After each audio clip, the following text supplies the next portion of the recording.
OK 찬병원 재활치료센터장 안백균입니다. 치료실에 내원하시는 분들 중에 팔꿈치가 아프신 분들이 매우 많습니다. 팔꿈치가 아프면 병원에 가서 진단을 받게 되는데, 진단을 받을 때 제일 많이 듣는 얘기가 테니스 엘보나 골프스 엘보라는 진단을 받습니다. 그분들이 제일 의아해하는 것이 본인은 골프나 테니스도 친 적도 없고 심지어는 심한 작업도 한 적이 없는데 왜 그런 별명을 들었는지 궁금해합니다. 결론부터 말씀드리면 테니스 엘보나 골프스 엘보는 꼭 그런 심한 작업을 하지 않은 분들한테도 나타날 수 있는데요.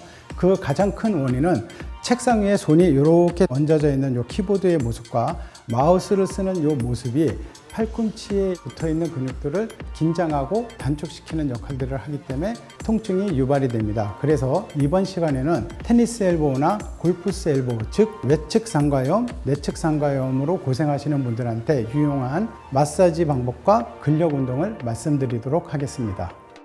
팔의 근육을 보시면 손을 이렇게 움직여 보세요. 손가락을 움직이면 근육이 쭉 가서 붙어있는 이 부위를 우리가 엘보라고 하고요. 이 근육이 연결되어 있는 이 부위가 통증이 나타납니다. 그러면 병원에서는 이 부위에다가 치료를 합니다. 체충격파도 하고 주사도 하고 기본적인 물리치료도 하고. 그런데 대부분 환자분들이 여기가 아파서 병원에서 치료받다 보니까 집에 와서 여기가 아프면 여기를 문지르는데, 이 부착 부위는 가능하면 건들지 마시고 이 근육이 연결되어 있는 이 중간 부위, 즉 주먹을 한번 꽉 쥐면 이쪽 손으로 한번 살짝 만져보시면 툭 올라오는 부위가 있습니다. 그 부위의 근육의 긴장도를 떨어뜨리면 이쪽에 걸려있는 장력이 떨어지기 때문에 통증이 많이 감소되는 걸 볼 수 있습니다. 그래서 이 아픈 부위는 건들지 마시고 이 부위를 이렇게 넓은 손으로 잡고 가로 방향으로 이렇게 한 30초 정도 마사지를 해주시면 됩니다. 이거는 바깥쪽 근육이 아픈 외측 상가염에 대한 마사지고요. 만약에 내측이 아프시다 그러면 이 부위를 문질러 주는데, 이게 이쪽 손도 불편하고 힘들 수도 있죠. 그리고 한쪽 손으로 이쪽 손을 마사지하기 힘드니까 우리가 이런 마사지볼을 이용해서 하시면 훨씬 더 편합니다.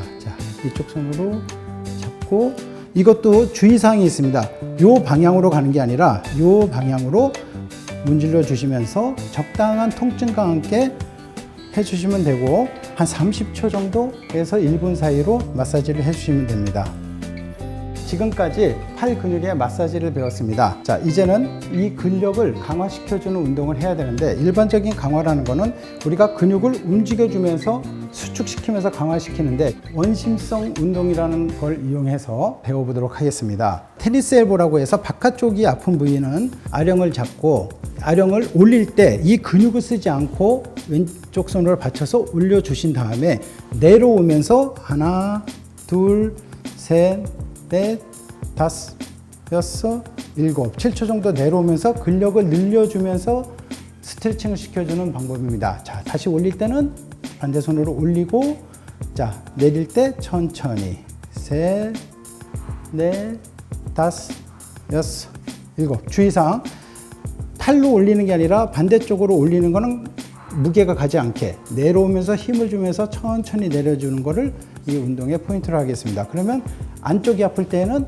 반대로 이쪽 손으로 올려주시고, 내릴 때 천천히 하나, 둘, 셋, 넷, 다섯, 여섯, 일곱.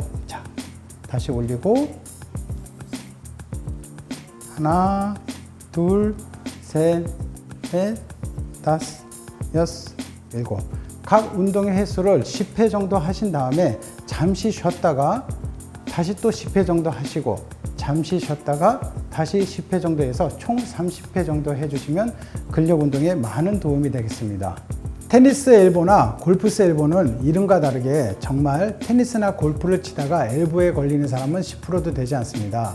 사실 대부분 잘못된 운동 자세나 손을 이용한 과도한 업무 등 생활적인 요소에 의해서 생기는 경우가 많습니다. 그래서 가장 중요한 것은 일상생활의 습관을 고치는 것과 엘보에 좋지 않은 동작을 피하면서 적절한 운동을 해주시는 것이 좋습니다.